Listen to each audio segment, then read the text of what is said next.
Qatar has issued an alert. It's a security warning that has been issued by Qatar. This is an elevated threat level alert that we are talking about. Authorities in Qatar are raising the threat level alert. There's heightened alert across Qatar. Let's go back to my colleague Srinjoy, who continues to be with us at this point in time. Srinjoy, could you just give us more details, because now there is an alert. The threat level, in fact, has been raised by Qatar. What does it really mean? It could well be an intelligence report, or by the Americans to the Qataris, or they've got it themselves, or from anywhere else, suggesting that there could be more missile strikes on Qatar. Now, Doha is one city in the world which has been hit by both Iran and Israel. So they have to be doubly alert. So let's not forget that they were hit by Israel and, of course, by Iran. And even more recently, they have been hit by the Iranians several times. So they have to be on guard, and it's entirely natural that they will be alerted. They will issue an alert because they have their gas plants to look after. They have their infrastructure to look after. So they have a lot to save. And yet, the question is there anti-missile defense up to scratch? It probably is. But like every country in the world, the Qataris may also be looking for more anti-missile defense systems. Right. Srinjoy, request you to please stay on with us. More updates that we are getting for you at this point in time. In fact, several blasts rang out across the Qatari capital, Doha, on Wednesday. This is the latest update that we are getting for you. Iran's retaliatory strikes, in fact, on Gulf also entered 12th day. And that is the reason why the Interior Ministry has said that the security threat level is quite high. In fact, according to the Interior Ministry, they have urged everyone to adhere to the guidelines. They have been asked to stay at home. They shouldn't really be going out. This is for the people of Qatar, and they should be staying away from windows and open areas to ensure they remain safe. So this is the latest update that we are getting for you. And now there is another important update that we have. In fact, a missile has been intercepted in Qatar. The Ministry of Defense of State of Qatar has announced that armed forces intercepted missile attack which targeted the state of Qatar. So this is the, in fact, post that has been put out by Ministry of Defense, and it says the Ministry of Defense of State of Qatar has announced that armed forces intercepted missile attack which targeted the state of Qatar. This is the latest update that we are getting for you at this point in time. Let's go back to my colleague Srinjoy Chaudhary. Okay, before I go across to, Srinjoy, retired Major General Sanjay Meston also joining us on the broadcast. Sir, what do you make of this latest update that we have got from Qatar? Because, a couple of days ago when we saw a statement by Iranian president, the understanding was that Iran clearly is not going to be targeting the Gulf states anymore, unless, of course, provoked. But now the latest update that has come from Qatar seems to suggest that, in fact, what we are getting to know is that the armed forces have intercepted missile attack, which targeted the state of Qatar. That's still continuing. The attacks are continuing. Yeah, absolutely right. The attacks in all the Gulf countries are continuing. In fact, last night also there was an attack in Dubai also. So these are continuing, and the armed forces of all these countries are intercepting. And not only that, the Rafale jet fighters of France are also patrolling the skies of UAE, basically to take on any of the incoming missiles, the rockets, etc. Now, finally, what is happening on ground is, see, let's be very clear who is dictating terms in Iran. I think it is not, the President Pezeshkian.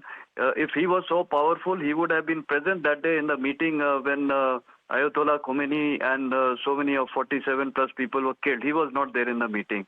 So what I'm trying to highlight is the supreme power obviously lies somewhere else, and that truly is with Mustafa and the IRGC. They are the most powerful people, and today also you would have read in Times of India newspaper that certain Indians in Dehradun who were Iranian Indians who were here, they were writing or protesting, against Iran and talking about the regime change. And all of them have been told to delete their posts by Iranian consulate here, that if they continue to do so, their properties and people in Iran would be troubled. So this shows, that the control lies somewhere else, and that is obviously with the supreme leader and the IRGC. IRGC is deep-rooted into the Iranian society, and therefore even rockets and all can be destroyed, missiles can be destroyed, drones can be destroyed by the American forces. It will take a lot of time. Right. But how do you destroy the ideology which the IRGC has percolated down towards the grassroots levels? Though people resent, and you see the latest example in Australia, the football team of Iran which had gone. Yes. Now I think 5 and not 2 more girls, 7 girls have refused to fly back to their country, and Australia has given them visa. Right. So this shows there is a current, underhand current in that country, but everyone is scared because the IRGC is very, very powerful, and therefore, this will continue, and therefore the short answer is the IRGC is calling the shots under the supreme leader, and they are controlling, the clerics are controlling the system, and they are hell-bent to continue fighting irrespective of what is going to happen to their country in the long run. Right. See, radicalization does not give any advantage to any nation, and just down below in the Gulf countries, you see prosperity, development, and where they are today, there is no radicalism preached or talked about in these Gulf countries. Right. So there will continue to be a threat now. Obviously, Qatar has also stated very well that yes, they are a threat, and we have intercepted their missiles.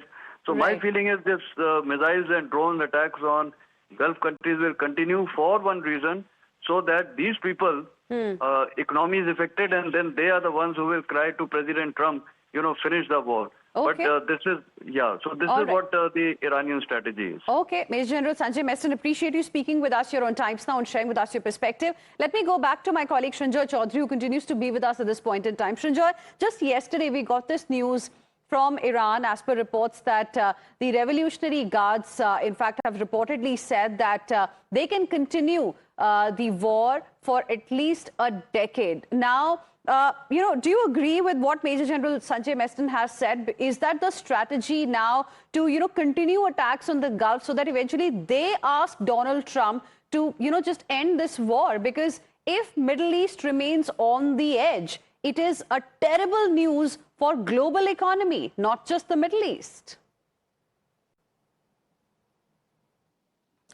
That's more the point, actually. What you're saying is right. Now, if there are attacks on refineries in Doha, in Saudi Arabia, in Dubai, in Abu Dhabi, in Bahrain, and so on, what it does is it affects oil supplies.